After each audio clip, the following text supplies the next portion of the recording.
গাজীপুর থেকে হাতিরঝিল পর্যন্ত 22টি ইউলুপ স্থাপনের সিদ্ধান্ত উত্তর সিটি কর্পোরেশনের। রাজধানীর যানজট কমে আসবে অনেকাংশেই, বলছেন যোগাযোগ বিশেষজ্ঞরা। দেশকে স্বাবলম্বী করতে ব্যবসায়ীদের নিয়মিত কর দেওয়ার আহ্বান প্রধানমন্ত্রীর। চট্টগ্রামে দেশের প্রথম ওয়ার্ল্ড ট্রেড সেন্টার উদ্বোধন। একে অপরকে কৌশলে বিচ্ছিন্ন রেখে সক্রিয় জেএমবি সদস্যরা। গ্রেফতারে মোবাইল ফোন ট্র্যাকিং সহ কাজে আসছে না কোনো প্রযুক্তি, স্বীকারোক্তি পুলিশ কর্মকর্তাদের। দেশকে কুষ্ঠমুক্ত ঘোষণার 17 বছরেও কমেনি এ রোগের প্রকোপ। শনাক্তকারী ও প্রশিক্ষিত চিকিৎসকের অভাবে নির্মূল সম্ভব হয়নি, বলছেন সংশ্লিষ্টরা। এবং অনূর্ধ্ব 19 বিশ্বকাপে স্কটল্যান্ডের বিপক্ষে টস হেরে ব্যাট করছে বাংলাদেশ। শুরুতেই পিনাক আর জয়রাজের উইকেট হারিয়ে চাপে ইয়ং টাইগাররা।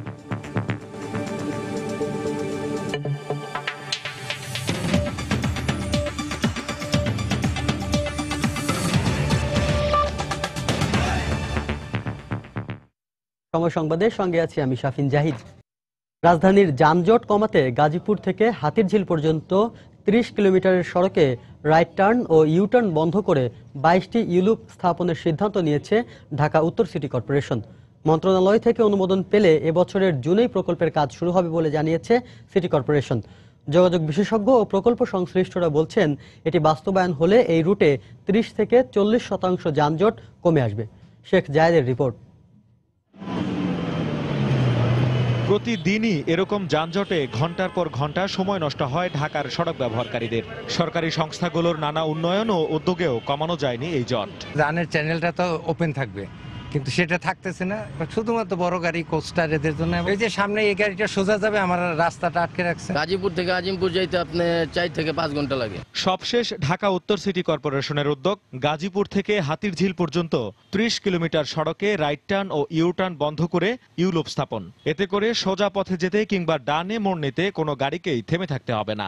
এবছরের জুনেই প্রকল্প কাজ শুরুর পরিকল্পনা সিটি কর্পোরেশনের। 2টি ডিপিপি প্রণীত হয়েছে মন্ত্রণালয় থেকে। এটা অনুমোদিত হলে আমরা আশা করছি জুন মাসে এতে কাজ শুরু করা সম্ভব হবে এবং এই বছরেই এই কাজগুলো শেষ করাও সম্ভব হবে। ইউটার্ন ও রাইট টার্ন বন্ধ করে ইউলুপ স্থাপনের যে সিদ্ধান্ত নিয়েছে সিটি কর্পোরেশন, এটি বাস্তবায়িত হলে এই সড়কে যানজট অনেকাংশেই কমে যাবে বলে মনে করছেন যোগাযোগ বিশেষজ্ঞ ও প্রকল্প সংশ্লিষ্টরা। কোনো ধরনের নতুন ইনফ্রাস্ট্রাকচার ডেভেলপ না করে বিদ্যমান রোডটাকেই যেখানে যেখানে রাইট টার্ন আমাদের প্রয়োজন নাই, ইউলুপের মাধ্যমে যেখান থেকে আমরা বড় গাড়িগুলোকে, ছোট গাড়িগুলোকে টার্ন করে নিয়ে আসতে পারবো। This is a fantastic proposal.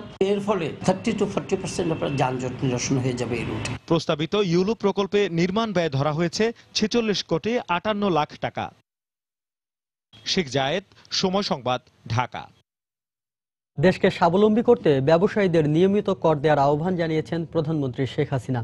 পাশাপাশি নতুন নতুন বাজার খুঁজে বের করার তাগিদ দেন তিনি। গতকাল চট্টগ্রামে দেশের প্রথম ওয়ার্ল্ড ট্রেড সেন্টারের উদ্বোধন শেষে বক্তব্য রাখেন প্রধানমন্ত্রী। এ সময় তিনি বলেন, বাংলাদেশকে মধ্যম আয়ের দেশে পরিণত করতে কাজ করছে সরকার। চট্টগ্রাম থেকে আরো জানাচ্ছেন শাহ আলী জয়। বাংলাদেশের বাণিজ্যিক রাজধানী চট্টগ্রাম। এই বন্দর নগরীর মাধ্যমেই দেশের বেশিরভাগ পণ্যের আমদানি রপ্তানি হয়। বাংলাদেশের বৃহৎ শিল্প প্রতিষ্ঠানগুলো পরিচালিত হয় এখান থেকেই। তাই এক ছাদের নিচে সব ব্যবসার সুযোগ করে দিতে চট্টগ্রামে যাত্রা শুরু করলো দেশের প্রথম ওয়ার্ল্ড ট্রেড সেন্টার বা বিশ্ব বাণিজ্য কেন্দ্র। নগরীর আগ্রাবাদ বাণিজ্যিক এলাকায় 75 কাঠা জমির ওপর নির্মিত 6,78,000 বর্গ ফুটের এই ভবনে রয়েছে এক্সিবিশন হল, shopping mall, food court, IT zone, banquet hall সহ সব ধরনের ব্যবসায়িক সুযোগ সুবিধা। আনুষ্ঠানিকভাবে যার উদ্বোধন করেন প্রধানমন্ত্রী শেখ হাসিনা। উদ্বোধনী অনুষ্ঠানে প্রধানমন্ত্রী বলেন, এর ফলে চট্টগ্রামের ব্যবসা বাণিজ্যে নতুন প্রাণের সঞ্চার হবে। আপনাদের বাজার সম্প্রসারণের সুযোগ আমরা সৃষ্টি করে দিয়েছি। পাশাপাশি আপনাদের আমি অনুরোধ করব যে নতুন নতুন বাজার খুঁজে বের করা এবং কোন দেশে কোন ধরনের পণ্য প্রয়োজন সেটা বুঝে সেটা আমাদের দেশে যাতে উৎপাদন হয় সেভাবে আপনারা আরো আন্তরিকতার সাথে কাজ করবেন, সেটাই আমরা চাই। আমরা দেশের মানুষের সার্বিক উন্নয়নের জন্য যে কাজ করছি তাতে ইতিমধ্যেই 5 কোটি মানুষ নিম্নবিত্ত থেকে মধ্যবিত্তে উঠে এসেছে। ধীরে ধীরে মানুষের আয় বৃদ্ধি পাচ্ছে। অর্থনীতির চাকা সচল রাখতে ব্যবসায়ী সমাজের দায়িত্বের কথাও স্মরণ করিয়ে দেন প্রধানমন্ত্রী। আমাদের উন্নয়ন বাজেটের 90% আমরা নিজস্ব অর্থায়নে করতে পারছি। কাজে এখানে আমাদের ব্যবসায়ী সম্প্রদায় এবং সাধারণ যারা আছেন, আমি একটু অনুরোধ করব যে আমরা যেন নিজের পায়ে দাঁড়াতে পারি, নিজেদের উন্নয়ন নিজেরা করব, কারো কাছে যেন হাত পাততে না হয়। তো এটা করতে হলে আপনাদের আবার একটু ট্যাক্সটা দিতে হবে সময় মতো। চট্টগ্রামের যোগাযোগ ব্যবস্থা উন্নয়নে শিগগিরই কর্ণফুলী নদীর নিচে টানেল নির্মাণ শুরু হচ্ছে বলেও জানান শেখ হাসিনা। ওয়ার্ল্ড ট্রেড সেন্টারকে বলা হয় কোনো দেশের অর্থনীতির সমৃদ্ধির প্রতীক। যুক্তরাষ্ট্র, জার্মানি, জাপানের মতো দেশগুলোর ৩২৭টি ওয়ার্ল্ড ট্রেড সেন্টার নেটওয়ার্কের সঙ্গে যখন যুক্ত হবে বাংলাদেশের প্রথম এই ওয়ার্ল্ড ট্রেড সেন্টার, তখন লাভবান হবেন এদেশের ব্যবসায়ীরা, সমৃদ্ধ হবে বাংলাদেশের অর্থনীতি, এমনটাই প্রত্যাশা সবার। এর আগে নগরীর অক্সিজেন কোয়াশ এলাকায় বঙ্গবন্ধুর মুরাল এবং বঙ্গবন্ধু এভিনিউ সহ বেশ কয়েকটি উন্নয়ন প্রকল্পের উদ্বোধন করেন প্রধানমন্ত্রী শেখ হাসিনা। শাহ আলী জয়, সময় সংবাদ, চট্টগ্রাম। এর আগে চট্টগ্রাম সেনানিবাসে ইস্ট বেঙ্গল রেজিমেন্টের অধিনায়ক সম্মেলন ও নবম পুনর্মিলনী অনুষ্ঠানে বক্তব্য রাখেন প্রধানমন্ত্রী। এ সময় তিনি দেশ ও জাতির প্রয়োজনে ত্যাগ স্বীকারে সেনাবাহিনীকে প্রস্তুত থাকার আহ্বান জানান। গতকাল দুপুরে চট্টগ্রাম সেনানিবাসে পৌঁছে প্যারেড ঘুরে দেখেন প্রধানমন্ত্রী। এ সময় সালাম ও অভিবাদন গ্রহণ করেন তিনি। প্রধানমন্ত্রী বলেন, সশস্ত্র বাহিনী দেশের ঐক্য ও সার্বভৌমত্বের প্রতীক। দেশের প্রতিটি মানুষের কল্যাণে কাজ করা সেনাবাহিনীর দায়িত্ব।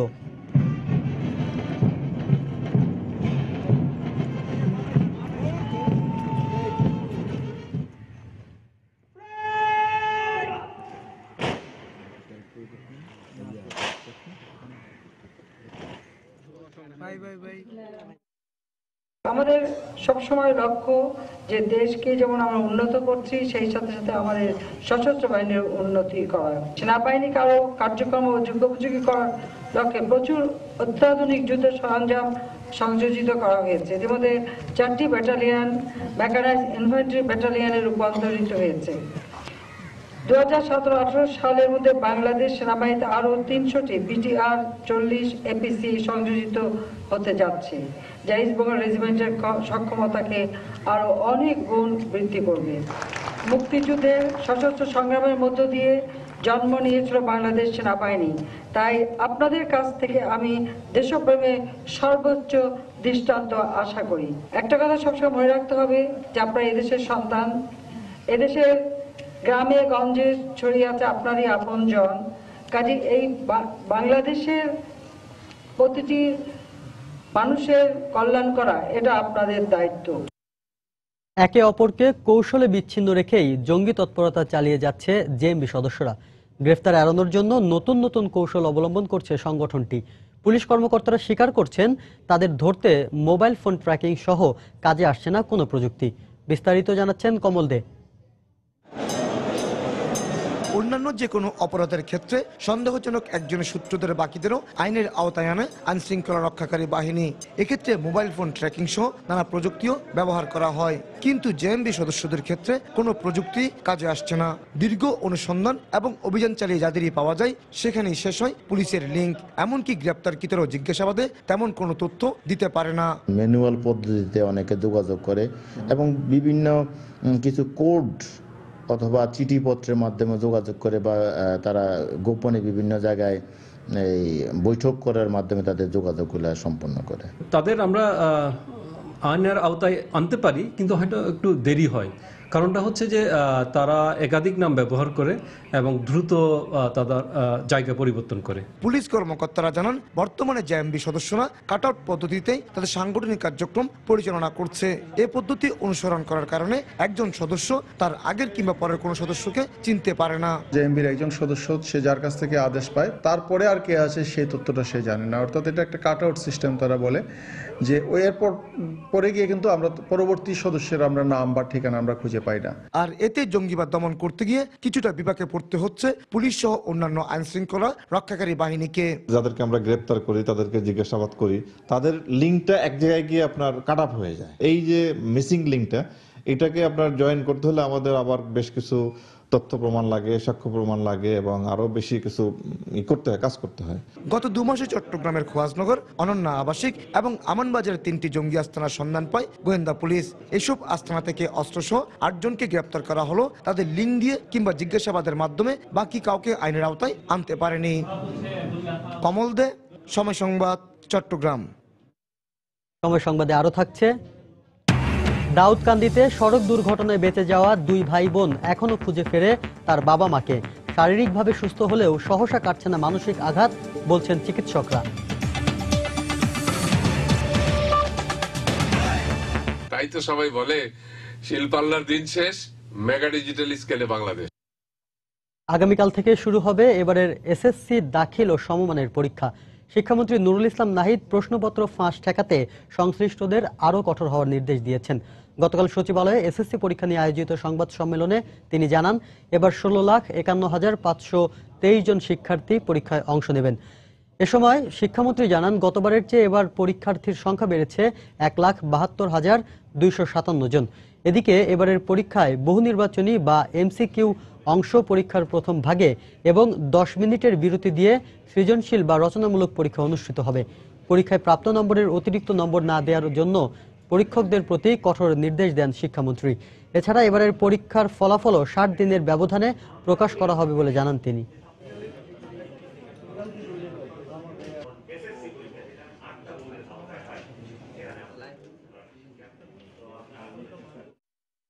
ফেসবুক এত ব্যাপকভাবে প্রচারিত হয়েছে, তার মধ্যে নানাজন নানা রকম বিভ্রান্তি সৃষ্টির জন্য এগুলো করে। কেউ ব্যবসার জন্য করে, কেউ সরকারের বিরুদ্ধে একটা প্রচারণার জন্য করে। যে কারণেই করুক, এটা অন্যায়, অপরাধ। কিছু শিক্ষক তাদের স্বার্থ হাসিলের লক্ষ্যে তারা ছাত্রদেরকে বলে দেন। প্রশ্নপত্র আউট হওয়ার এখন সম্ভাবনা বলতে গেলে একেবারেই নেই। কোচিং সেন্টারগুলো গোয়েন্দা নজরদারির মধ্যে আছে এবং যে সকল ব্যক্তি কিংবা যে সকল পরীক্ষা কেন্দ্রের কাছাকাছি ফটোস্টেট দোকান, এগুলো সবগুলোর প্রতি নজরদারি আছে এবং কেউ বাদ যাবেন না।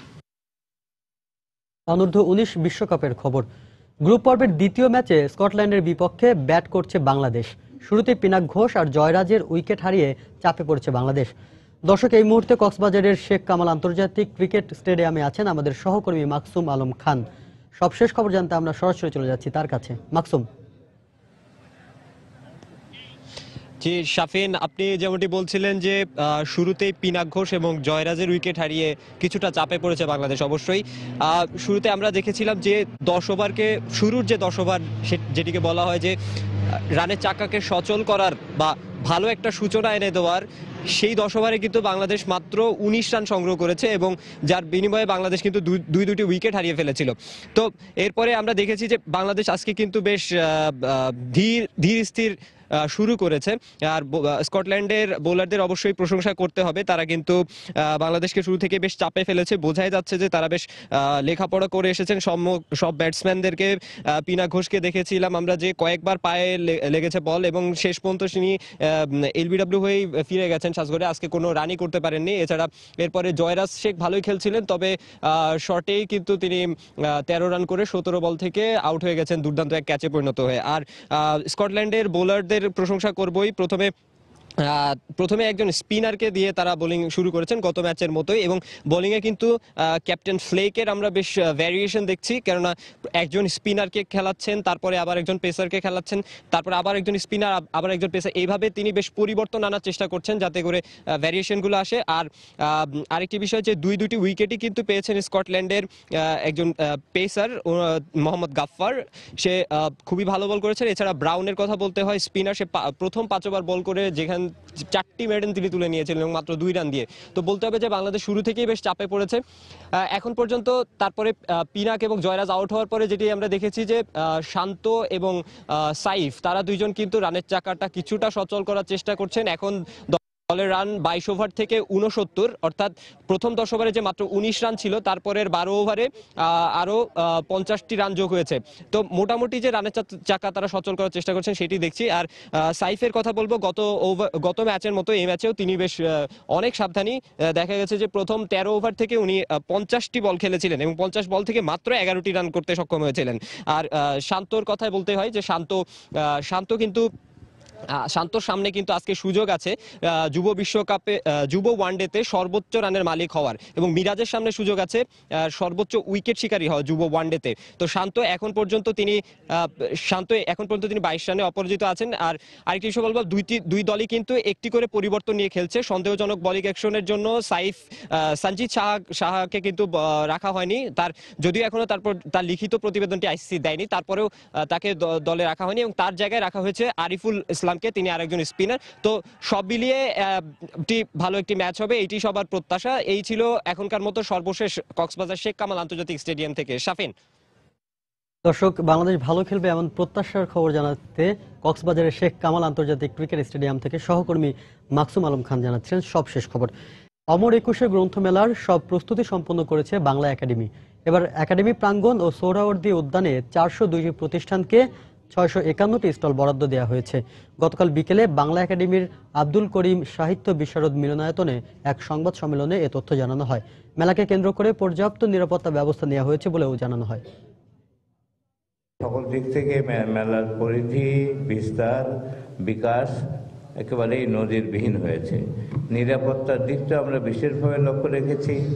আমরা গত বছর জুন মাস থেকে এইসব বিষয়ে নিরাপত্তা সংস্থাসমূহ, মন্ত্রণালয়, আন্তঃমন্ত্রণালয়, ফায়ার ব্রিগেড সকলের সঙ্গে আলাপ আলোচনা করে নিরাপত্তার ব্যবস্থা নিশ্চিত করার চেষ্টা করছি। আমরা আশা করি এবার নিরাপত্তা ব্যবস্থা নিশ্চিত হবে। সকল দিক থেকে আমাদের প্রস্তুতি যতদূর সম্ভব একেবারে 100% নিশ্চিত করার চেষ্টা করেছি। আমরা সকলের সহযোগিতা চাই।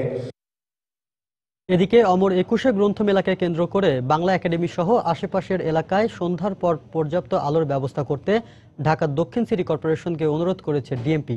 গতকাল রাজারবাগ পুলিশ লাইনে ঢাকা দক্ষিণ সিটি কর্পোরেশন আয়োজিত এক অনুষ্ঠানে এ আহ্বান জানান ডিএমপি কমিশনার। ঢাকা দক্ষিণ সিটি মেয়র এ ব্যাপারে প্রয়োজনীয় ব্যবস্থা নেওয়ার আশ্বাস দিয়েছেন। খান মোহাম্মদ রুমেলের রিপোর্ট। গেল বছরের 26 ফেব্রুয়ারি বইমেলা থেকে ফেরার পথে ঢাকা বিশ্ববিদ্যালয় এলাকায় কুপিয়ে হত্যা করা হয় লেখক ব্লগার অভিজিৎ রায়কে। গুরুতর আহত হন তার স্ত্রী রাফিদা আহমেদ বন্যা। এর আগে 2004 সালে বইমেলার কয়েকশো গজ দূরে হামলার শিকার হন লেখক অধ্যাপক হুমায়ুন আজাদ। ঢাকা মহানগর পুলিশ প্রধান জানান, ঘটনার সময় এই স্থানগুলোতে পর্যাপ্ত আলো না থাকার সুযোগ নিয়েছিল অপরাধীরা, আর তাই এবার বইমেলার সময় বাংলা একাডেমি সহ পুরো বিশ্ববিদ্যালয় এলাকায় পর্যাপ্ত আলোর ব্যবস্থা নেওয়ার অনুরোধ তার। অত্যন্ত দুঃখজনক এবং পরিতাপের বিষয় যে গত 2-3টা বইমেলাতে 1-2টি ইনসিডেন্ট হয়েছে। কিভাবে নিরাপত্তাকে ঢেলে সাজানো যায়, যে কোনো ধরনের নাশকতা, অপরাধ কার্যক্রমকে নিয়ন্ত্রণ করা যায়, সেই ব্যাপারে ইতিমধ্যে অতীতের অভিজ্ঞতার আলোকে আমরা নতুন করে পদক্ষেপ গ্রহণ করেছি। আমার অবজারভেশন, রাস্তায় কিছু আলোর অপর্যাপ্ততা ছিল।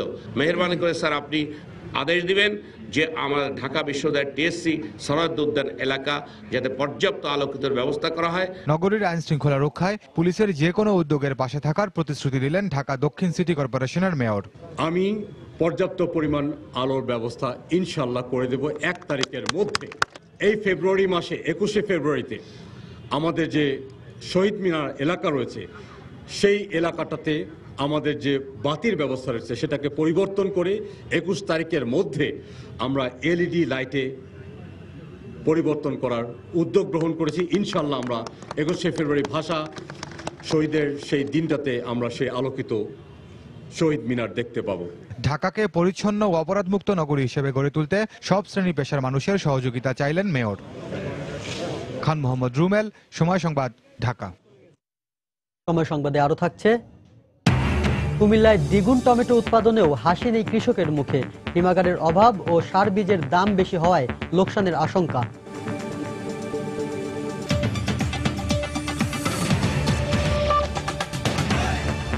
আরএফএল ওয়াটার পাম্প, পানি দেবে টেনশন নয়। সরকারিভাবে দেশকে কুষ্ঠমুক্ত ঘোষণার 17 বছর পার হলেও কমেনি এ রোগের প্রকোপ। এখনো পার্বত্য অঞ্চল ও উত্তরাঞ্চলের বিভিন্ন এলাকায় শনাক্ত হচ্ছে কুষ্ঠরোগী। হাসপাতালগুলোতে রোগ শনাক্তকারীর বেশিরভাগ পদ শূন্য থাকা ও চিকিৎসকদের যথাযথ প্রশিক্ষণের অভাবে কুষ্ঠরোগী শনাক্ত হচ্ছে না বলে মনে করছেন সংশ্লিষ্টরা। এমন প্রেক্ষাপটে আজ সারা দেশে পালিত হচ্ছে বিশ্ব কুষ্ঠ দিবস। দিবসটির এবারের প্রতিপাদ্য কুষ্ঠ প্রতিবন্ধী শিশু একটিও নয় আর। তাহসিনা জেসির রিপোর্ট। জীবাণুবাহিত সংক্রামক রোগ কুষ্ঠকে প্রাচীনকালে মানুষের মহাপাপের ফল হিসেবে গণ্য করা হতো। এ রোগে মাইকোব্যাকটেরিয়াম লেপ্রি নামক এক প্রকার জীবাণু শরীরের চামড়ায় অনুভূতিহীন ফ্যাকাশে দাগ সৃষ্টি করে। সে অংশে ক্ষত বা ঘা থেকে পচনের মাধ্যমে ধীরে ধীরে আক্রান্তরা বিকলাঙ্গতার শিকার হন।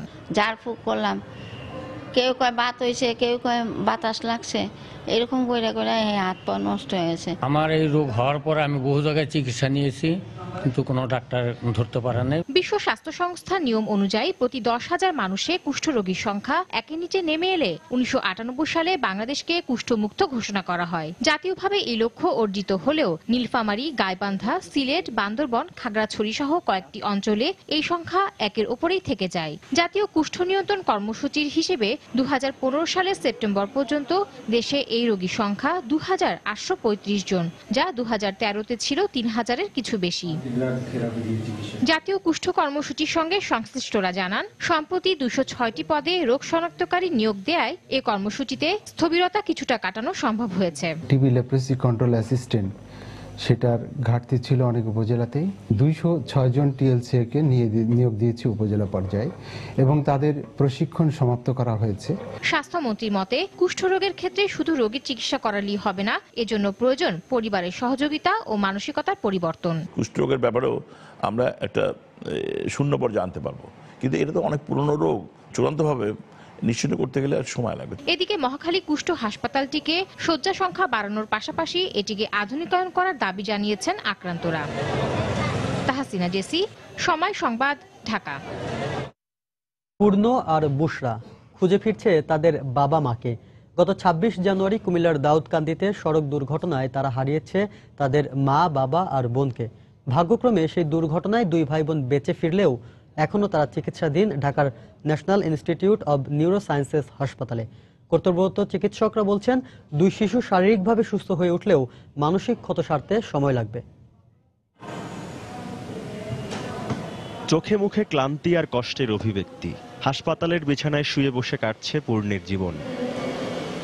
এখনো সে জানে না জীবনের তরে সে হারিয়েছে তার বাবা, মা আর বোনকে। আর যে বোন পূর্ণর মতো ভাগ্যক্রমে বেঁচে ফিরেছে, সেও জানে না যাদের হারিয়েছে তারা ফিরে পাওয়া যাবে না তাদের আর কোনোভাবেই। হাসপাতালে দুই ভাই বোন, তদারকিতে রয়েছে তাদের বড় ফুপু। তিনি জানালেন, ধীরে ধীরে সুস্থ হয়ে উঠেছে দুজন, তবে বারে বারে তাদের প্রশ্ন, বাবা মা কোথায়? বাইরে এসে ঘোরাফেরা করে আম্মু যাবো, আম্মু যাবো। কালকে অ্যাম্বুলেন্স দেখে তো আম্মু আব্বু করে চিৎকার দিয়েছে। আমরা কিভাবে তাদেরকে রাখবো আমরা নিজেরাও বুঝতে পারছি না। বাবা মা কাউকে পাবে না তারা। 3টা বাচ্চাকে সে মনে করেছে যে ডাক্তার বানাবে। কত স্বপ্ন, কত আশা। চিকিৎসক জানালেন, শারীরিকভাবে খুব দ্রুত সুস্থ হয়ে উঠবে দুই শিশুই, তবে মানসিক ধকল সামলে উঠতে সময় লাগবে তাদের। মাথায় যে আঘাত লেগেছে, এই আঘাতটা খুব একটা গুরুতর না। এটা সে মোটামুটি রিকভারি অলরেডি করে গেছে। এখন তার সমস্যাটা মূলত হাত এবং কলার বোনটা। মা বাবাকে সে যখন দেখবে না, তখন এই মুহূর্তে তার একটা সাইকোলজিক্যাল একটা ইনসাল্ট হবে। এই আঘাতটা যদি বুঝতে না পারে, তার আত্মীয় স্বজনরা যদি তাকে টেক কেয়ারটা সেভাবে করতে পারে, তাহলে এটা আশা করি সময়ের সাথে সাথে এটা রিকভারি করে যাবে। প্রতিদিনই ঘটছে সড়ক দুর্ঘটনা, বাড়ছে বুশরা আর পূর্ণর মতো ভুক্তভোগী আর স্বজন হারার সংখ্যাও। তবে এরকম কষ্টের আখ্যান আর যাতে রচিত না হয়, সেটাই স্বজনদের প্রত্যাশা। তরিকুল ইসলাম সৌরভ, সময় সংবাদ, ঢাকা।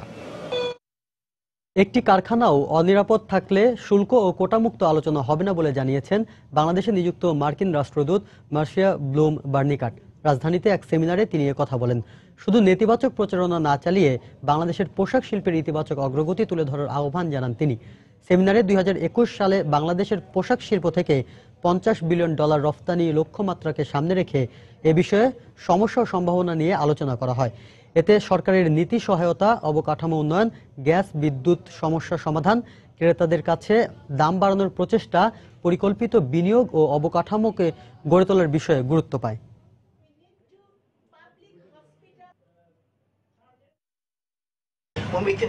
বাংলাদেশের পোশাক শিল্পের অনেক উন্নয়ন হয়েছে, প্রতিনিয়ত শিল্পের প্রসার হচ্ছে, তবে কারখানা ও শ্রমিক উন্নয়নে আরো কাজ করতে হবে। বাংলাদেশের পোশাক শিল্পের উচিত আন্তর্জাতিক মান বজায় রাখা। কমপ্লায়েন্স কারখানা গড়ে তোলার পরে ডিউটি ফ্রি, কোটা ফ্রি নিয়ে আলোচনা হবে।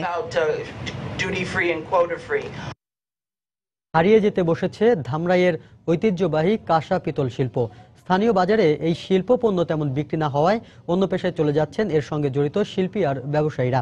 তবে তারা বলছেন, গুণে মানে অন্যান্য দেশের তুলনায় ভালো হওয়ায় বিদেশে আলাদা চাহিদা রয়েছে ধামরাইয়ের কাঁসা পিতলের মূর্তি ভাস্কর্যের। কিন্তু নান্দনিক এই শিল্প পণ্যের বাজার সম্প্রসারণে অভাব রয়েছে সরকারি সহযোগিতার। ধামরাই থেকে ঘুরে এসে সুমন আহমেদের ক্যামেরায় আরো জানাচ্ছেন কামরুল হাসান সবুজ। শিল্পীর গভীর মনোযোগে নিখুঁতভাবে তৈরি হচ্ছে হরিণ। মোমের তৈরি এই মডেলের উপর প্রথমে মাটির প্রলেপ, পরে আগুনে পুড়িয়ে মোম বের করে তার ভেতর ঢালা হবে গরম পিতল, এরপর আবারও হাতের ছোঁয়া। এভাবেই তৈরি হয় কাঁসা পিতলের সব ভাস্কর্য। প্রায় ৫,০০০ বছর আগের এই লস্ট ওয়ার্কস পদ্ধতি ধামরায় যাত্রা শুরু করে ১০০০ বছর আগে পাল বংশের আমলে। ২ দশক আগেও ভালো চাহিদা থাকা এই শিল্পপণ্য নিয়ে একবিংশ শতকে এসে কি বলছেন তারা, যারা সংসার চালান সৃজনশীল এই পেশাকে অবলম্বন করে। আমি একটা শিল্পী, আমার গর্ব হইতো। এখন যখন ভাবি যে এটা এর কোনো আমাদের ভবিষ্যৎ নাই, তখন চোখ দিয়ে জল আসে।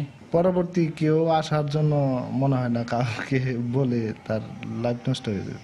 ধামরাই পথখোলা বাজারে কাঁসা পিতল পণ্য বিক্রির যে দু একটি দোকান রয়েছে, সেখানেও অপেক্ষা হিন্দু বিয়ের উপলক্ষ কিংবা শৌখিন ক্রেতার। বিশেষ করে হিন্দু বিয়েতে গেলে বেশি প্রচলন। নর্মালি ২-৩ হাজার বিভিন্ন আইটেম দিয়ে হয় আর কি। বিভিন্ন জায়গা থেকে আসে, গাড়ি নিয়ে আসে, ঢাকা থেকে আসে অনেক সময়। তবে বর্তমানে চরম সংকটে থাকা এই শিল্প হতে পারে রপ্তানি আয়ের বড় উৎস, এমনটাই বলছেন বংশানুক্রমিকভাবে এর সাথে জড়িয়ে পড়া শিল্পীরা। এইটা দেশের বাইরে ব্যাপক চাহিদা আছে। সমস্যাটা হচ্ছে যে জিনিসগুলো এক্সপোর্ট করতে যায়, তখন নানান জটিলতার সম্মুখীন হতে হয়। ছোট ছোট কারখানা যারা আছে, পুঁজির অভাবে তারা কাজটা চালিয়ে যেতে পারছে না। ১০০০ বছরের বেশি সময়ের ইতিহাসের সাক্ষী ধামরাইয়ের ঐতিহ্যবাহী এই কাঁসা পিতল শিল্প। বর্তমান বিশ্ববাজারে ব্যাপক সম্ভাবনা থাকার পরেও সঠিক প্রচারণা ও পৃষ্ঠপোষকতার অভাব এবং রপ্তানি জটিলতার কারণে বাজার পাচ্ছে না এই শিল্পপণ্য। পাশাপাশি অভ্যন্তরীণ বাজার থেকে হারিয়ে যেতে বসা এই শিল্প রক্ষায় সরকারি বেসরকারি উদ্যোগ গ্রহণের দাবি সংশ্লিষ্টদের। কামরুল হাসান সবুজ, সময় সংবাদ, ধামরাই, ঢাকা। কুমিল্লায় চাহিদার তুলনায় দ্বিগুণ টমেটো উৎপাদন করেও হাসি নেই কৃষকের মুখে। হিমাগারের অভাবে সংরক্ষণ করা যাচ্ছে না বিপুল পরিমাণ টমেটো। এতে ন্যায্য মূল্য পাচ্ছেন না কৃষকরা। আর কৃষি কর্মকর্তারা বলছেন, হিমাগার স্থাপনের বিষয়টি উচ্চ পর্যায়ে জানানো হয়েছে। বাহার রাহেনের পাঠানো তথ্য আর ছবি নিয়ে ডেস্ক রিপোর্ট। কুমিল্লা জেলায় বুড়িচং, চান্দিনা, দেবিদ্বার ও দাউদকান্দিতে সবচেয়ে বেশি টমেটো উৎপাদন হয়ে থাকে। একসময় এসব এলাকায় প্রতি হেক্টরে ৬ থেকে ৮ মেট্রিক টন টমেটো উৎপাদন হতো, আর এখন হাইব্রিড বীজের কল্যাণে উৎপাদন হচ্ছে ৪৫ থেকে ৫০ মেট্রিক টন। তবে সার ও বীজের দাম বেশি হওয়ায় মুনাফা হচ্ছে না চাষিদের। পাশাপাশি হিমাগারের অভাবে সংরক্ষণ করতে না পারায় ন্যায্য মূল্য থেকে বঞ্চিত হচ্ছেন তারা। শক্ত মালটা নিলে আমরা কিন্তু রাখতে পারতাম যায়, আর লরম মালটা নিলে আমরা হচ্ছে যায়। আপনার হিমাগার নাই কারণে কম দামে বেচা লাগতে হয়। একটা হিমেল করে দিত, তাহলে এটার মধ্যে মনে করেন যে আমরা ফল ফলাদি রাখিয়া বা ফসলাদি রাখিয়া আমরা আরো ২-৪ পয়সা একটু বেশি পাইলাম হইলে। আর হিমাগারের প্রয়োজনীয়তা স্বীকার করলেন ব্যবসায়ীরাও। বেচা গাড়ি ভাড়া দিয়া ও হেরা নাস্তা খাওয়ানোর পয়সাও থাকে না, কারণ এটা যদি রাখার মতন এমন কোনো কোল্ড স্টোর ব্যবস্থা করা হইতো, তাইলে কৃষক এটার ন্যায্য মূল্য পাইত। এদিকে হিমাগার স্থাপনের বিষয়টি উচ্চ পর্যায়ে জানানো হয়েছে বলে জানালেন জেলার কৃষি কর্মকর্তা। কৃষি বিভাগের পক্ষ থেকে সাময়িকভাবে কিছুদিনের জন্য সংরক্ষণের পরামর্শ বা ট্রেনিং দিয়ে থাকি, এবং এর ফলে তারা হয়তো ১-১.৫ মাসের মতো তারা সংরক্ষণ করতে পারে। চাষি ন্যায্য মূল্যটা যদি ঠিকমতো পেত, তাহলে ফলন আগামীতে আরও আবাদও বৃদ্ধি পেত, এবং এই জেলা থেকে আমরা আলাদাভাবে টমেটোটা আমরা বিদেশেও আমরা রপ্তানি করতে পারতাম। গত বছর কুমিল্লায় ১,২০০ হেক্টর জমিতে টমেটো উৎপাদন হলেও এই বছর ১,৫০০-এরও বেশি হেক্টর জমিতে টমেটো চাষ করেছেন চাষিরা। সময় সংবাদ, কুমিল্লা। চলতি বড় মৌসুমে টাঙ্গাইলে পুরোদমে চলছে ধানের চারা রোপণ। শ্রমিক সংকট সহ কৃষি উপকরণের দাম বাড়ায় ধান চাষে লাভ নিয়ে শঙ্কায় রয়েছে কৃষকরা। তারা বলছেন, কৃষিতে ভর্তুকি দিলে এবং সরকারিভাবে ধান কেনা হলে লাভবান হবেন তারা। অবশ্য কৃষি সম্প্রসারণ বিভাগ বলছে, কৃষকদের কাছ থেকে সরাসরি ধান কেনার চিন্তা ভাবনা করছে সরকার। কাদের তালুকদারের পাঠানো তথ্য আর রাশেদ খানের ছবি নিয়ে ডেস্ক রিপোর্ট। টাঙ্গাইলের মাঠে মাঠে বীজতলা থেকে ধানের চারা সংগ্রহ করে রোপণে ব্যস্ত সময় পার করছেন কৃষকেরা। শীতকে উপেক্ষা করে সকাল সন্ধ্যা পুরোদমে মাঠে কাজ করছেন তারা। কৃষকদের অভিযোগ, সার, বিদ্যুৎ, ডিজেল, ট্রাক্টর ও সেচ খরচের পর ধানের ন্যায্য মূল্য না পেয়ে লোকসান গুনতে হয় তাদের। তবে কৃষিতে ভর্তুকি প্রদান সহ সরকারিভাবে কৃষকদের কাছ থেকে সরাসরি ধান কেনা হলে লাভবান হবেন তারা। সারের দাম বেশি, বিদ্যুৎ বিল বেশি, তেলের দাম বেশি, এগুলা হিসাব করে দেখা যায় যে আমাদের আসলে লোকসানি হইতাছে। ধানের মূল্যটা বৃদ্ধি করে সারের মূল্য কমাইলে কৃষকের এই চাষের প্রতি আগ্রহ হবো। মানুষ এখন বর্গা জমি দিবার গেল বর্গা নেয় না। তবে ডিলারদের দাবি সার ও কীটনাশকের দাম স্থিতিশীল রয়েছে। 200 টাকায় যদি বস্তা পায় ইউরিয়া পায়, আপনার 400 টাকা মন যদি ধান বেচতে পারে অনেক লাভ। এখন 400 টাকা ব্যয় করে পায় 200 টাকা। ধান চাষে কৃষকেরা ক্ষতিগ্রস্ত হচ্ছেন স্বীকার করে জেলার শীর্ষ কর্মকর্তা জানান, সরাসরি ধান কেনার কর্মসূচির ব্যাপারে চিন্তা ভাবনা করছে সরকার। কৃষকের যেহেতু লেবার কস্টটা বেশি হয় এবং ধানের দামটা সেইভাবে থাকে না, সরকার অবশ্য চেষ্টা করতেছে যাতে দামটা বৃদ্ধি করা যায় এবং সরাসরি কৃষকের কাছ থেকে কিনা যায়। এই জন্য আমরা কর্মসূচি গ্রহণ করেছি। চলতি মৌসুমে টাঙ্গাইলে 1,67,000 হেক্টর জমিতে বোরো আবাদের লক্ষ্যমাত্রা নির্ধারণ করা হয়েছে। সময় সংবাদ, টাঙ্গাইল।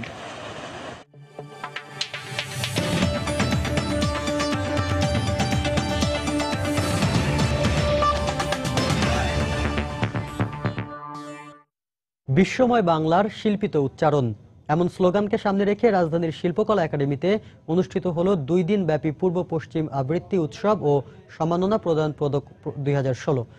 গতকাল বিকেলে বাংলাদেশ শিল্পকলা একাডেমি ও সংগঠন আবৃত্তিকারের যৌথ আয়োজনে একাডেমির জাতীয় সঙ্গীত, নৃত্য ও আবৃত্তি কলা মিলনায়তনে অনুষ্ঠিত হয় উৎসবের সমাপনী অনুষ্ঠান। আবৃত্তি পরিবেশন করেন দেশ বরেণ্য আবৃত্তি শিল্পী সহ বিশ্বের বিভিন্ন দেশ থেকে আগত শিল্পীরা। পরে আবৃত্তিকারের পক্ষ থেকে শিল্পী ওয়াহিদুল হক ও গোলাম মোস্তফা খানকে মরণোত্তর সম্মাননা দেয়া হয়।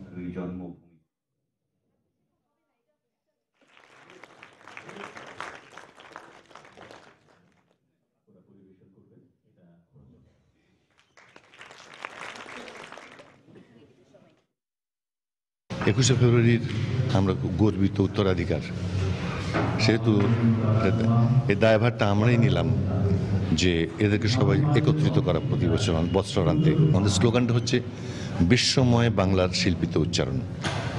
আমাদের বাংলা ভাষার কবিতা, গান এগুলো যাতে শিষ্টভাবে সবাই অভ্যাস করে, বাক রীতি তৈরি হয়, সেই জন্য আমরা এই জানুয়ারি মাসের শেষ 2 দিন আমরা নির্ধারণ করে নিয়েছি।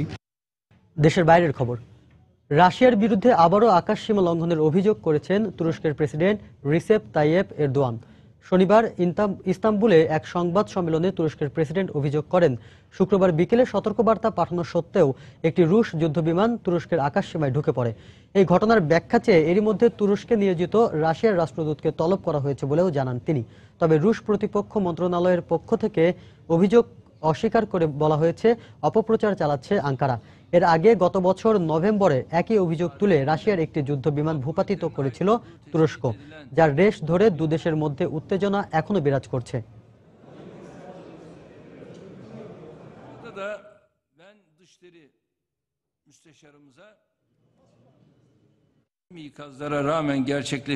রাশিয়া আমাদের আকাশসীমা লঙ্ঘন করেছে একথা অস্বীকার করার কোনো উপায় নেই, কারণ ন্যাটো এই ঘটনার প্রত্যক্ষ সাক্ষী, আর ন্যাটোই আমাদের প্রথম এই বিষয়টি জানিয়েছে। আমি জানিয়ে রাখতে চাই, ন্যাটো বিষয়টি খুব কাছ থেকে পর্যবেক্ষণ করছে। রাশিয়া এ কাজ করে আমাদের সার্বভৌমত্বে আঘাত করেছে, যার পরিণাম ভালো হবে না। আমি রুশ প্রেসিডেন্ট ভ্লাদিমির পুতিনের সাথে সাক্ষাৎ করতে চাই। এরই মধ্যে পররাষ্ট্র মন্ত্রণালয় মস্কোয় আমাদের দূতাবাসে এই বিষয়ে বার্তা পাঠিয়েছে, তবে রাশিয়ার পক্ষ থেকে এখনো কোনো উত্তর আসেনি। সুইডেনের রাজধানী স্টকহোমে মুখোশধারী একটি দল শরণার্থীদের উপর হামলা চালিয়েছে। বিবিসি জানিয়েছে, মুখোশধারীরা শরণার্থীদের বেধড়ক পিটিয়েছে। প্রত্যক্ষদর্শীরা জানান, মুখোশধারীরা যাদেরই শরণার্থী মনে করেছে তাদের ওপরই হামলা চালিয়েছে। এমনকি শরণার্থী শিশুদের উপরও হামলা চালায় তারা। তবে সুইডিশ পুলিশ বলছে, সুনির্দিষ্ট কোনো তথ্য না পাওয়ায় এখনো কাউকে আটক করা যায়নি। এই ঘটনার পর শরণার্থীদের নিয়ে বিরাজমান উত্তেজনা বাড়বে দেশটিতে। এদিকে জার্মানির ডানপন্থী দল অল্টারনেটিভ ফর জার্মানির নেত্রী ফ্রক পেত্রি বলেছেন, কোনো শরণার্থী জার্মান সীমান্তের ভেতর অবৈধভাবে প্রবেশের চেষ্টা করলে পুলিশের উচিত তাকে গুলি করা। তার এই মন্তব্যের তীব্র সমালোচনা করেছে সে দেশের বামপন্থী দলগুলো।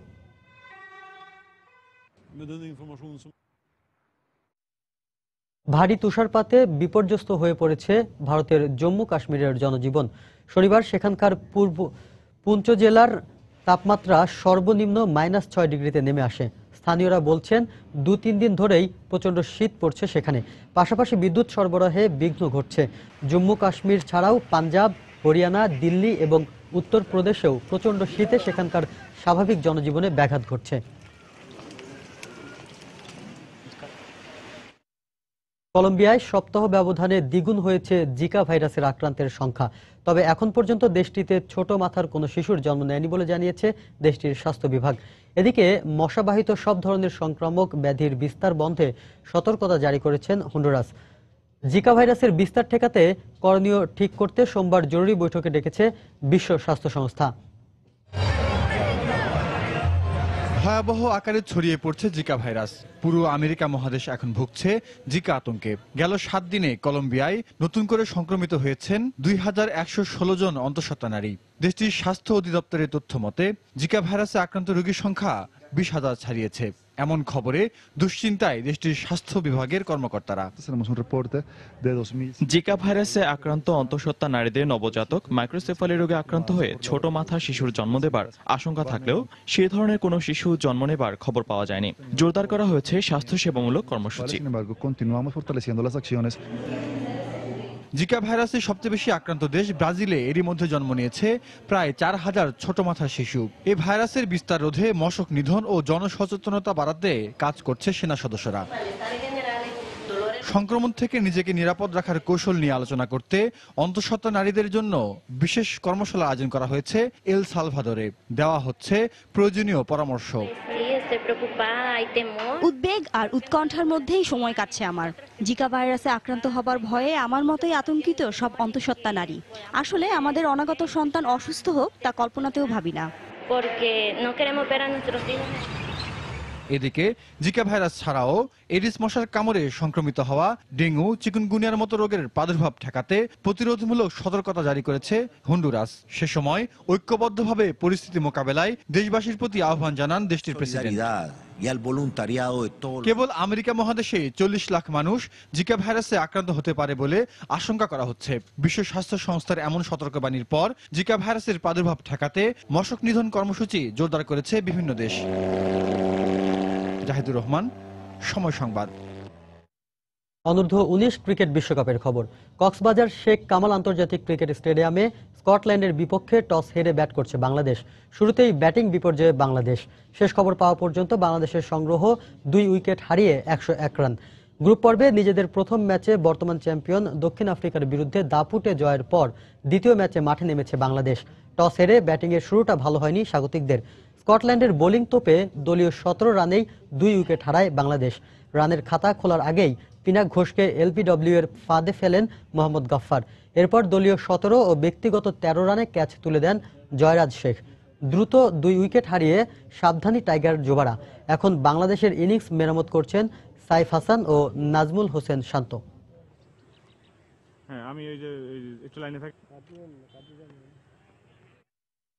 দর্শক, এই মুহূর্তে কক্সবাজারের শেখ কামাল আন্তর্জাতিক ক্রিকেট স্টেডিয়ামে আছেন আমাদের সহকর্মী মাকসুম আলম খান। সবশেষ খবর জানতে আমরা সরাসরি চলে যাচ্ছি তার কাছে। মাকসুম। জি শাফিন, আপনি একটু আগে বলছিলেন যে ১৭ রানে ২ উইকেট হারিয়ে ফেলার পর কিছুটা সাবধানী বাংলাদেশের যুবারা। হ্যাঁ, সেটি বলছি আপনাকে যে হ্যাঁ, প্রচুর সাবধানী হয়ে খেলছে তারা অতিরিক্ত। যেটি আমরা দেখেছি সাইফ হাসানকে গত ম্যাচেও খুবই ধীর গতির ব্যাটিং করছিলেন, আজকেও কিন্তু তিনি সেরকমই করছেন। আমরা দেখেছিলাম প্রথম ১০ ওভার থেকে মাত্র ১৯ রান এসেছিল। আর একটু আগে আপনাকে জানাচ্ছিলাম যে ২২ ওভার থেকে কিন্তু রান ছিল ৬৯। এরপরে এখন আরো ৮টি ওভার হয়ে গেছে।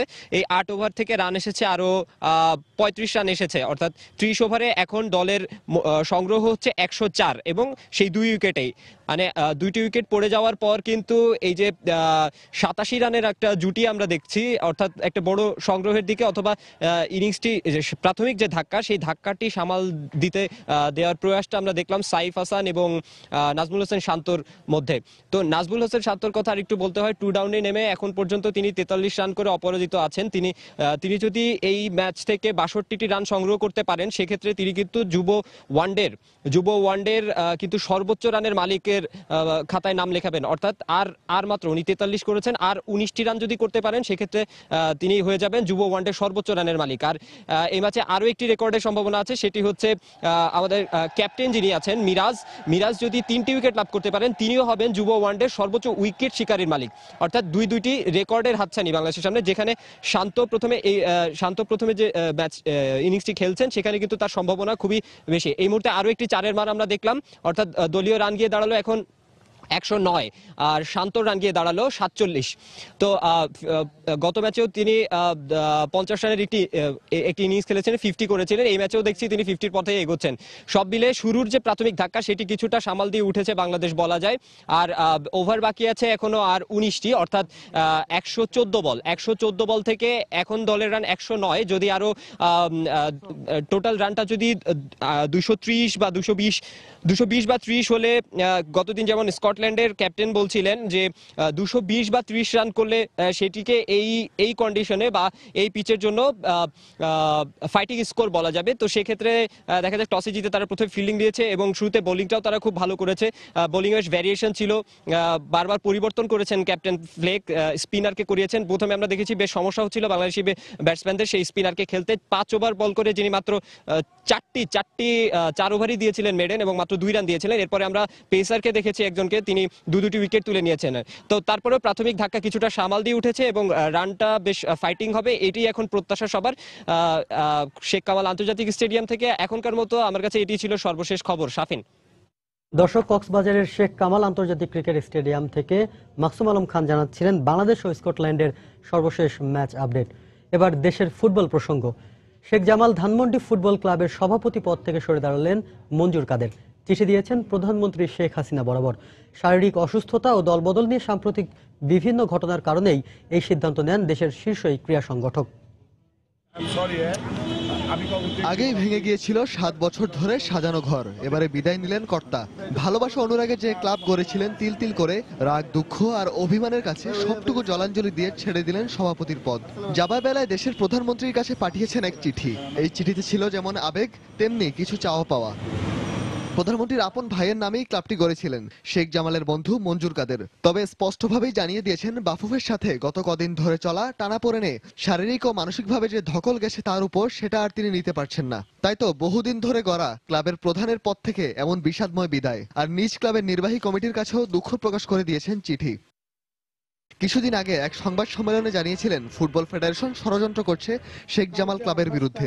এও বলেছিলেন তিনি শেখ জামাল প্রধানের পদে কতদিন থাকবেন সেই সম্পর্কে নিশ্চিত নন।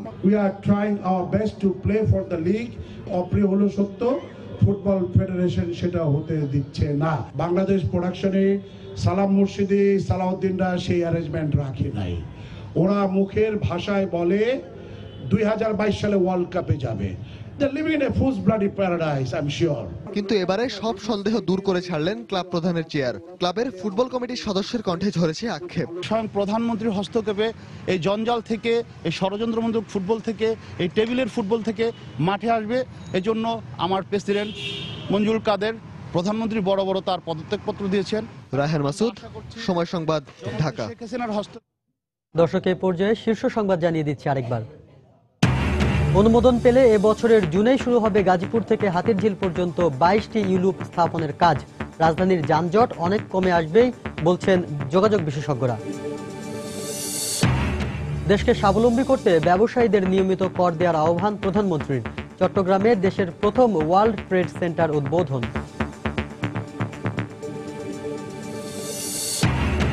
একে অপরকে কৌশলে বিচ্ছিন্ন রেখে সক্রিয় জেএমবি সদস্যরা। গ্রেফতারে মোবাইল ফোন ট্র্যাকিং সহ কাজে আসছে না কোনো প্রযুক্তি, স্বীকারোক্তি পুলিশ কর্মকর্তাদের। দেশকে কুষ্ঠমুক্ত ঘোষণার 17 বছরেও কমেনি এ রোগের প্রকোপ। শনাক্তকারী ও প্রশিক্ষিত চিকিৎসকের অভাবে নির্মূল সম্ভব হয়নি বলছেন সংশ্লিষ্টরা। এবং অনূর্ধ্ব-19 বিশ্বকাপে স্কটল্যান্ডের বিপক্ষে টস হেরে ব্যাট করছে বাংলাদেশ। শান্ত আর সাইফের ব্যাটে ভর করে শুরুর বিপর্যয় কাটিয়ে ওঠার চেষ্টা ইয়ং টাইগারদের। এই ছিল এখনকার মতো। যে কোনো খবর পেতে ভিজিট করুন সময়নিউজ.tv। যে কোনো বাংলা লিংক, রবি আর সিটিসেল নম্বর থেকে সময় সংবাদের খবর, অনুষ্ঠান সম্পর্কে জানাতে এবং যে কোনো তথ্য সময় সংবাদকে জানাতে ডায়াল করুন 16242 নম্বরে। এছাড়া এই মাত্র পাওয়া খবর আপনার মোবাইলে পেতে SMS করুন *SN লিখে পাঠিয়ে দিন 16242 নম্বরে। সঙ্গে থাকুন সময়ের।